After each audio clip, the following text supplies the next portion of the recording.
In 1942, Albert Einstein was teaching at Oxford University. And one day, he just gave an exam of physics to his senior class of physics students. And he was walking on the campus with his assistant. And all of a sudden, the assistant looked at Albert Einstein and said, Dr. Einstein, this exam which you just gave to the senior class of physics students, isn't that exactly the same exam you gave to exactly the same class 1 year ago? Yeah, said Albert Einstein, it's exactly the same. But Dr. Einstein, how could you possibly do that? The assistant said. Well, said Einstein, the answers have changed.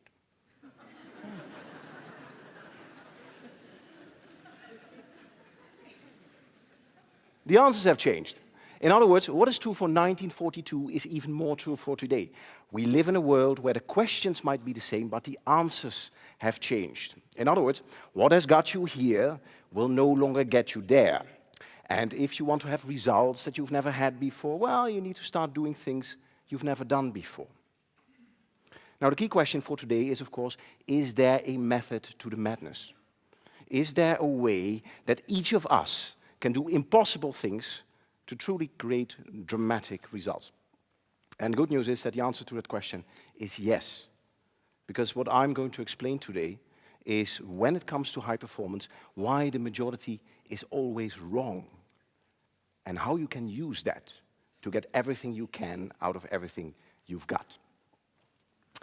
But let me first introduce you to something interesting, an interesting observation. When people, teams, and organizations, whenever they hit a wall, they tend to do one of two things.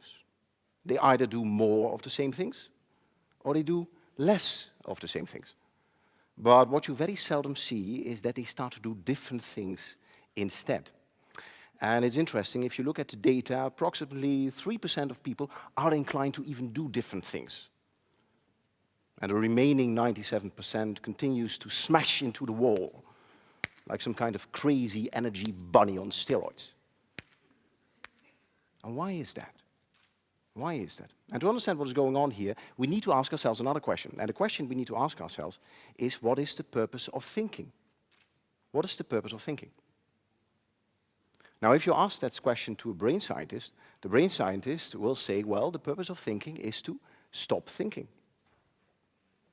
The purpose of thinking is to stop thinking. Now, what does she mean by that? Well, here's the thing. Thinking is a high-energy activity. It takes a lot of energy to think. So whenever we think, we try to think as short as possible, and then we return to automatic pilot. Over 95% of our life, we run on automatic pilot.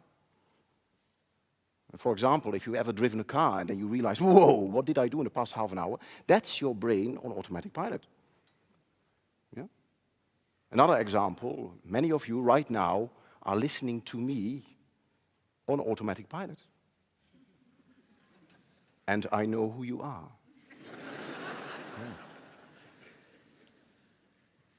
Now, here's the thing. If your brain is an automatic pilot, this leads to what the scientists call mental myopia, also known as tunnel vision. And if you have tunnel vision, that's a bit of a problem, because it confuses people about their own performance. And this is the reason that many people go through life acting like a mediocre race car driver who sits in his car, looks in his rearview mirror, sees his competition, and is so far behind that they think they are first.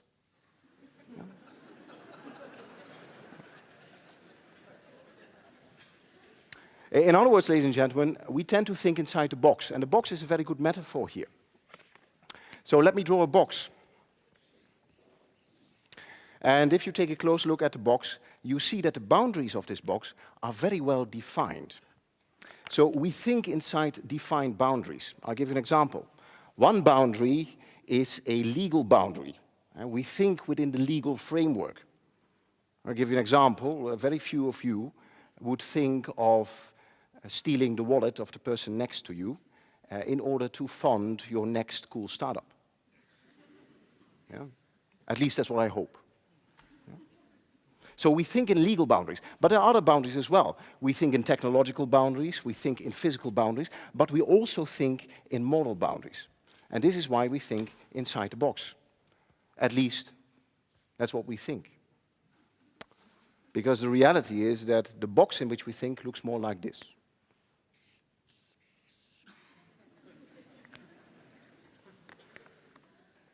Now, for those of you in the back who cannot see it, the reason is this is a very small box. And let me illustrate how small this box can be. For example, if I would say tonight, let's have something to eat, have dinner tonight, what would be options to do that? And probably you can come up with, hey, let's buy some pizza, go to a restaurant, cook at home, all kind of cool ideas. But I believe that very few of you would raise their hand and say, hey, let's go to the highway close by, see if we can pick up some dead animals on the side of the road and prepare ourselves a crispy dinner. That's a disturbing thought. But here's the funny thing. For many people in the world, this would be a perfectly normal response. Nothing wrong with that. Yeah, so what it shows is that the box in which we think is actually very, very small. And if you take a closer look at your industry or professional field, you also think inside a very small box. And the boundaries of this box, they are called industry standards or industry norms. For example, if you are in the restaurant business, then the industry standard is that people come to your establishment, they eat, and then they pay. That's the standard. That's how everyone is doing it. Another example, if you are in the banking business, this norm is that people give you money, you say thank you very much, and you give the money to someone else. I mean, that's banking. So those are standards, those are norms in the industry or professional field. But this is what you need to know. The word norm is an abbreviation for normal. In other words, if you do what everyone else is doing, you get the results that everyone else is getting, and those are normal results. And the thing is, what we are after today are extraordinary results. Yeah? So the key question is, of course, how can you kick yourself out of the box? Out of this very small box of your industry and professional field and move to the happy place where cool innovation happens. Now, how can you do that? Now, let me introduce you the curious case of the London taxi drivers. If you want to become a taxi driver in London, you need to know the entire city by heart. And this is called the knowledge. And you can imagine it takes years to get the knowledge in your head. And that's a bit of a problem if you want to rapidly expand your taxi business.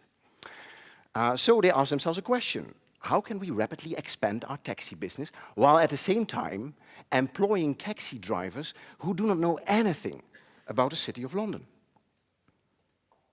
And then they came up with a very ingenious solution. What they said is, well, actually, then we make two kinds of taxis. One is a normal taxi, and the other taxi has a big sign on it which says, the driver of this vehicle does not know anything about the city of London, but loves to get directions from you. And that's a brilliant solution, because this attracted those people who lived in London, knew the city very well, and finally could pay boss in a taxi. Yeah. Yeah. Brilliant. Now, ladies and gentlemen, this sounds like a very cute story. But there's much more than meets the eye. Because what we have found is that breakthrough innovation, extraordinary results happen when people decide to finally break the standards or the norms in their industry or professional field.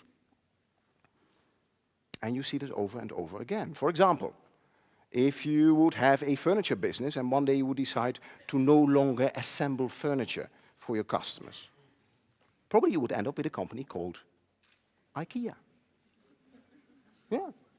Another example, if you own a computer business and one day you would decide to no longer sell your computer using a physical store, probably you would end up with a company called Dell Computers. Yeah. So, ladies and gentlemen, what it tells us, there is a method to the madness.